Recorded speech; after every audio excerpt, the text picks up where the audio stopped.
Well, good morning to you, my friends. Happy Sunday. Here we are on the first Sunday of the month of July. Summer is certainly upon us, as you can tell by the temperatures outside, and yet we continue to come to each other this way through the power of technology. Very honored that we get at least a chance to share in community this way, and appreciate so many of you chiming in, checking in from all over the country as we spend this little bit of time together. This morning, we are continuing in our series, Encounters with Christ, talking about how Jesus changes everything. And we're going to look specifically today at the value of one. There's great power in one, and Jesus actually heightens the value of one. So I hope that you would see that as we share our time together. Now, we are going to keep doing it this way for now, just as we try and keep everybody here in the church as safe as possible. Encourage you to make comments, to check in on each other, to stay positively connected. You can take communion at home if you just certainly have some elements that will work for you. Or again, remember, it's the Spirit behind it that counts above all else.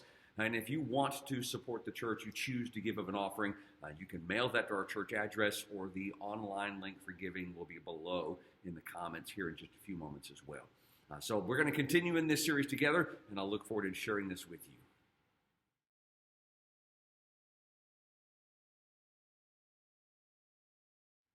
You know, one of the great common fears that people have is that of being up in front of a group of people. Now, for some of us, it doesn't bother us very much. But for others, that is very much a common fear, right? To be dragged up into the front of a group of people and maybe be expected to speak, maybe have something that you're supposed to present, or maybe somebody's presenting something to you. But that causes a great bit of anxiety for a whole lot of people. And in fact, I would wager that some of you, even as we talked about this, broke out into a little bit of a cold sweat at the thought of being dragged in front of a group of people. Now imagine if you were brought up in front of a group of people and it was in a way to shame you, a way to embarrass you, a way to point out some of your flaws and your faults so that you could be judged by that group of people. Well, that sounds like a terrible, horrible situation that even if you like being in front of people, like I do, you wouldn't want that to happen. You don't want your dirty laundry dragged out into public. And yet, in this encounter with Christ that we examine today, that's exactly what happens. And in the book of John, chapter 8, we see this interaction where this woman is dragged by supposedly caring, concerned church leaders in front of Jesus. But Jesus handles this in a way that they don't expect. This encounter with Jesus has an influence on the crowd of people that are there. I guarantee you it has an influence on the religious leaders that thought they were running some kind of scam game, end around, tricksy sort of thing on Jesus. But it absolutely has a difference in the life of this woman, this one individual, the value of one we're talking about today. So if we go to the book of John in chapter 8, let's just read verses 1 to 11, and we'll see exactly what transpires. So in verse 1, it says, Jesus went to the Mount of Olives, and at dawn he appeared again in the temple courts where all the people gathered around him, and he sat down to teach them. And the teachers of the law and the Pharisees brought in a woman caught in adultery. And they made her stand before the group and said to Jesus, "Teacher, this woman was caught in the act of adultery. In the law, Moses commanded us to stone such women. Now what do you say?" And they were using this question as a trap in order to have a basis for accusing him. But Jesus bent down and started to write on the ground with his finger. And when they kept on questioning him, he straightened up and said to them, "Let any of you who is without sin be the first to throw a stone at her." Again, he stooped down and wrote on the ground. At this, those who heard began to go away one at a time, the older ones first, until only Jesus was left, with the woman still standing there. And Jesus straightened up and asked her, "Woman, where are they? Has no one condemned you?" "No one, sir," she said. "Then neither do I condemn you," Jesus declared. "Go now and leave your life of sin." There are layers, so many layers to this particular encounter. But I think one of the first things we clearly see is that there are a group of religious leaders who have a very clear lack of concern for people. It's a group of leaders who are only interested in pushing forward their agenda, pushing forward what they think needs to take place, instead of caring genuinely for the people around them.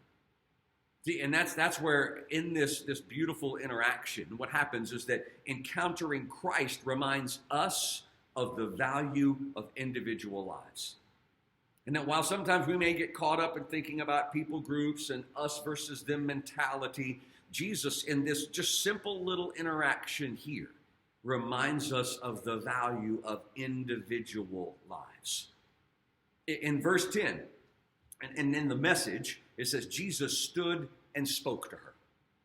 That he acknowledges her, he engages with her. Because if you read this, the tone of the rest of the interactions, they're treating her like an object. She is simply a means to an end. In fact, they're disregarding her rights. They're disregarding her and her woundedness, her and the things that she had been caught up in. And I'm not saying that she hasn't done some stuff that she needs to answer for. But they stopped treating her as a person and instead have treated her as an issue to be solved, an issue for them to further their own agenda. And what Jesus does is it reveals in his character tenderness, reveals in his character wisdom, and it certainly reveals in his character his insight into the hearts of people. Because one of the things I see as we talk about heightening that value of the individual, all of us as individuals, is that Jesus protects people. He does. He protects people from ill intentions. He protects people from accusations. He protects people from broken systems like the one this woman was caught up in. And sometimes Jesus protects us from ourselves. Sometimes we need to be protected from us, right? From our mental games that we play with ourselves and then put out on other people, to kind of save us from the negative language and the habits that we get caught up in that lead us down a destructive pathway, and certainly not a pathway of being a follower of Christ. If you go back to verses 6 to 9, it's pretty obvious in the way they went about this. They were using this question as a trap, the leaders, in order to have a basis for accusing him. See, the woman is just a tool for them. They don't really care about who she is. They're just simply trying to trap Jesus. But in this, Jesus, of course, recognizes the trap. And he bends down and writes on the ground with one finger. And they keep questioning him. They keep peppering him. And instead, he straightens up and says, "Fine. Any of you who's never done anything wrong, go ahead and pick up a stone. You want to follow the rules of this system that was set up? Fine. But this is how it's going to happen." See, and I really, this is maybe a little foreign idea. I think Jesus was absolutely protecting the woman. I think that was his predominant protective nature in that moment. But I think he's also trying to protect these leaders from taking steps down a pathway that is just going to further destroy them. Because Jesus cares about all individuals. I mean, he does. But he's making sure that this woman is taken care of in this moment. And finally, they begin to go away. That the words of Christ have protected her. That people who had no concern for who she was, Jesus leveled the playing field. He made sure they understood, listen, stop trying to elevate yourself above her. You may have even heard this expression, don't get mad at somebody just because they sin differently than you do. Don't get judgmental just because somebody sins differently than you do. This is a level playing field. All of us are in need of grace. All of us are in need of protection. And then once we realize that we need that, it changes our attitude towards people. And the protective nature of Christ worked. Because those that were older and heard what Jesus had to say started running through this in their minds and realized, okay, then he's also talking about me, and I need to quietly step away. Until in verse 9, only Jesus was left.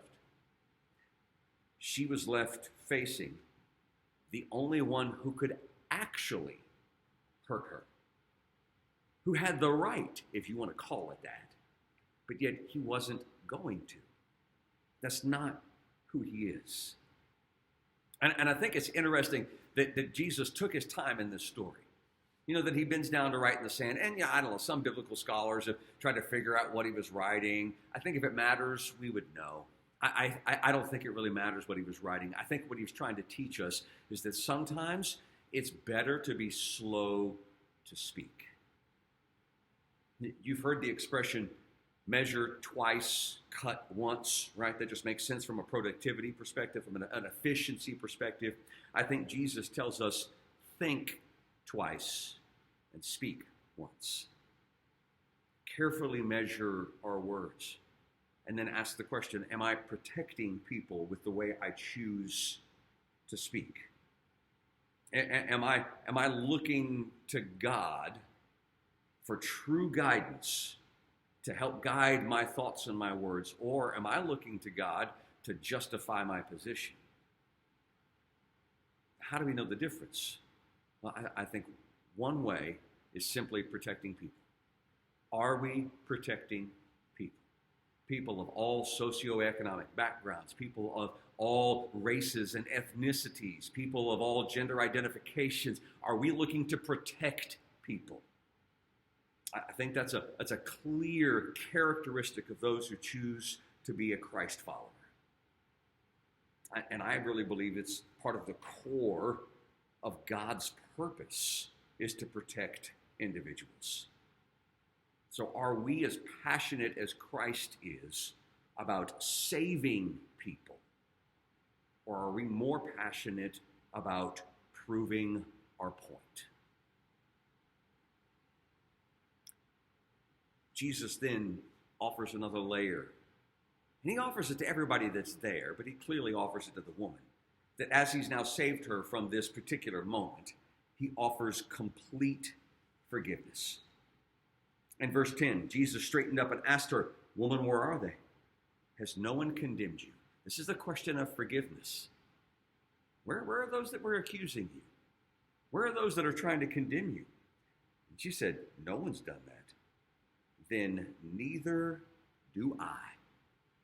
Then neither do I condemn you," Jesus answers. This is the moment. And I would imagine that she realizes the power of the individual that she is talking to. She's heard stories about Jesus. She knows a little bit about what's going on. And he stands there after all these people have left, all of her accusers that dragged her out of this house, wherever she was, whatever was going on, and have brought her in front of Jesus, and they're talking about killing her. They've all gone. And here she is, eye to eye, face to face with this man who's talking to her. And he says, "Then I don't condemn you either." He says, I offer forgiveness to you. It's a gift of freedom. It's a release from your past. Because one of the things that Jesus does for all of us is he offers hope for individuals. That no matter where we might have been, or might have said, or might have thought, or might have done, there's always the opportunity for that slate to be wiped clean. That there's a chance for us to have our individual face-to-face, eye-to-eye moment, and Jesus says, "Then neither do I condemn you. I forgive you for those things." You know, it's interesting, if you think about that crowd of people that were gathered around, that you think about this group of leaders, all men, of course, who showed up to accuse this woman. Once Jesus points a few things out to them, they start slowly sliding away. And I think that's because they start to maybe catch a glimpse of the forgiveness that they need. And I also think it's because genuine compassion and genuine mercy can quiet us. And while we might be loud and thumping and pushing around I think when you come face to face with genuine mercy, compassion, forgiveness, I think it quiets us. I think honestly because sometimes it's confusing, right? It's so opposite of sometimes the way we think, right? Sometimes the mentality is if somebody does you wrong, you do them wrong twice back. And I know we're saying, no, I'm a Christ follower. We don't do it that way. Well, then maybe I'm the only one. I'm just going to go ahead and confess my weakness. That sometimes when somebody actually just does you wrong or does a loved one wrong, that anger and retaliation tend to be the predominant emotion that flows to the top. I wish that wasn't always so. But when Christ offers compassion and forgiveness, it can be confusing, but it can also be very refreshing. It reminds us that there is another way. And that sometimes when we are first to pardon, we may find pardon for ourselves. So let's think about when we see things happening around us, are we quick to offer forgiveness or judgment? Are we quick to be compassionate or condescending? See, it's a choice for all of us. And I would hope that as Christ continues to work in my life, that I would show more forgiveness and more compassion, because I would remember, as we all can, that we all come broken, we all come shamed, but we can all leave forgiven and free. That is what Christ offers. Because I think the goal of Jesus is always about restoration. It's always about putting things back to where they belong, realigning things, putting them back on the right path. We've talked so many times about reconciliation and the ministry of reconciliation, bringing things back to God's design. Forgiveness is a key part of that. Forgiveness for other people, but also forgiveness for ourselves. And if we are able to offer that as a free gift, recognizing with humans, listen, there are things that I may have done and said. I'm sure there are things I have done and said that have wronged people that are sitting and watching this today. And if we can step close to each other and I can say, please forgive me. I truly, truly ask for your forgiveness. I want to make things right. Can you imagine how different our community would be with just that simple willingness for me to own up to what I've done and how I've done it, and to ask your forgiveness, and for you to offer that back to me freely, and then ask the same. Now what we're doing is we're taking two human beings and we're putting us on the exact same playing field. It's a level field. And we all move forward with the forgiveness of Christ as we are restored once again to a healthy community. That's part of what Christ offers. But what he also does as he offers that forgiveness is that he redirects our future path. In verse 9, it says that the woman was left alone. Right? She has her moment, her and Christ, right? She's just standing there talking to him, looking at him. And what does he say to her in verse 11? Go now and leave your life of sin. In the Message translation of verse 11, he says, from now on. And essentially what he's saying to her is, listen, we've done these things. Nobody's denying, woman, whatever your name might be, that you were caught in adultery. We haven't even talked about the fact that for her to be caught in adultery, there's a man that's also there, and they certainly didn't drag him in front of Jesus. See, again, playing with people's positions instead of actually caring for them. That's a sermon for another time. But here she is in this moment. Everybody's aware of where she's been. But now Jesus is saying, hey, there's an opportunity for you to choose a new way forward. That you can choose a new direction. See, even in this crowd of people, this crowd that he was teaching that are now witnesses to what's going on, these religious leaders that come bursting on the scene, this woman that they are dragging mercilessly in front of Christ. In this big crowd, Jesus is still focused on individual hearts. And I think he poses the statement he does to that group because he wants those individual people to examine their own hearts, to look at the pathway that they are walking, I think Jesus, even as we kind of condemn these religious leaders for how they're doing some things, Jesus isn't condemning them. He's trying to get them to examine the pathway they're on and then maybe choose a new one moving forward. I tend to be a little too optimistic sometimes. I recognize that. Maybe that's a good thing. Maybe it's not a good thing. I don't know. But I would like to think that out of this group that maybe there was one or two religious leaders that went home and really did some self-examination and maybe started living a little differently out of that. Sometimes when we come face to face with our own weaknesses, with our own past, that may force us to choose a better pathway moving forward. That we kind of reach that, as I said multiple times, they may have reached their IHHE moment. I have had enough and I'm tired of walking this way. I need something new. And sometimes we just kind of need that realization of our need for Christ, but also recognizing that realization happens at different speeds for all of us. I think that's part of the lesson we see even with the religious leaders, right? It started with those up close and those that are maybe a little older. Maybe they had a little more maturity. They were processing this a little bit more. Maybe because they were older, they had a little more that they were ashamed of than those who were younger. I don't know. But it happened at different speeds. The realization kind of worked its way through the crowd, slowly but surely, as people started dispersing, slowly backing away, until just the woman was left. Not all of us are going to choose a new path at the exact same speed. Not all of us are going to choose a brand new path just like everybody else does. But the opportunity exists for all. And don't think, well, I didn't do this fast enough. I should have learned this lesson 10 years ago. God knows the speed we're working at. He knows the pace you and I are making our way forward. He's not disappointed. He's not surprised, but he's ready. And he'll guide each of us as we take those steps forward. See, Jesus doesn't pretend our past doesn't exist. He just redirects our future path from here. He acknowledges this is where you're at, that you have arrived at this spot. You've heard me say this before as well. Where you are is where you are. But what's next?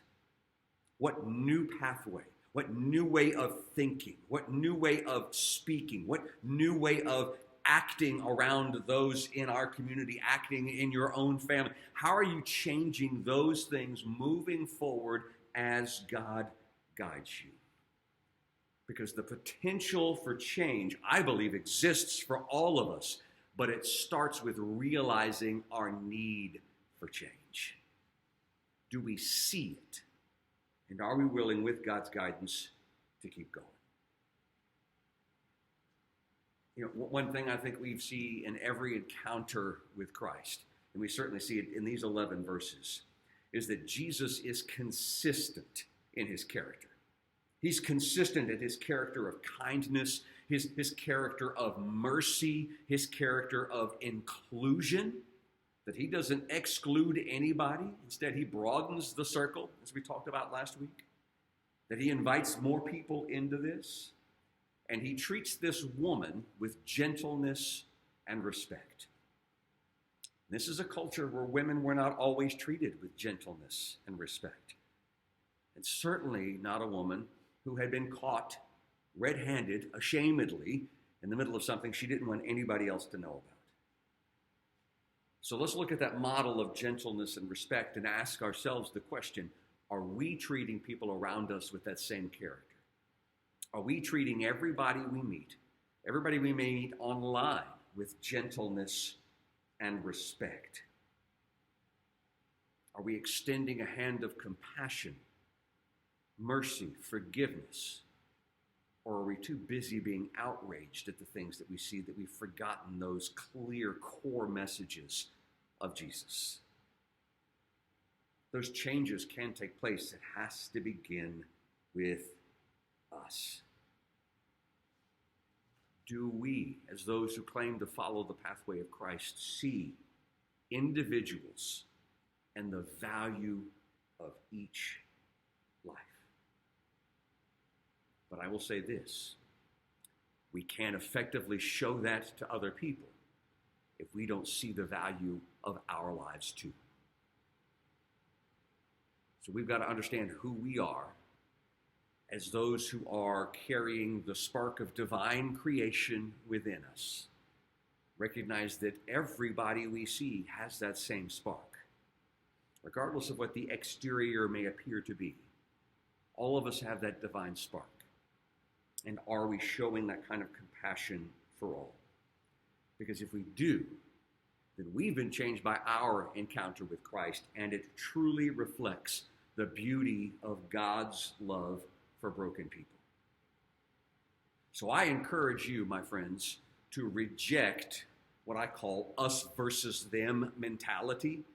And instead of creating these outward labels of things, let's instead see the value of individual lives.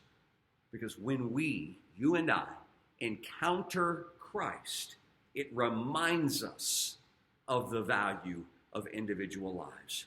And then we act accordingly.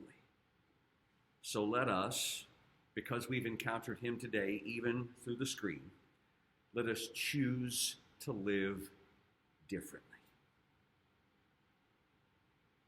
Some work to be done, my friends. Definitely work to be done for all of us. But it's possible as God leads us. Let me pray for us just as we close this time together. Divine Creator, we are honored at the way that you look at us. We are humbled to know that you see the beauty of who we are, even as we struggle to see that within ourselves sometimes. So I ask that you would open up our eyes, that you would soften our spirit so that we can see ourselves as forgiven. We can see ourselves as cared for. We can see ourselves with the beauty that you see us with. And then, Father, as we change our perspective on who we are, may we then start to see the value of the individual lives around us. And may we be willing to step in close to help make change possible. And you have placed us here in this time, in this place, for a reason. And may we begin with changing our community by seeing the individual lives that make it up. We thank you for showing us the way first. We pray all this together in all the holy names of God. Amen. I miss you, my friends. Be well, be safe. Peace and grace to you all.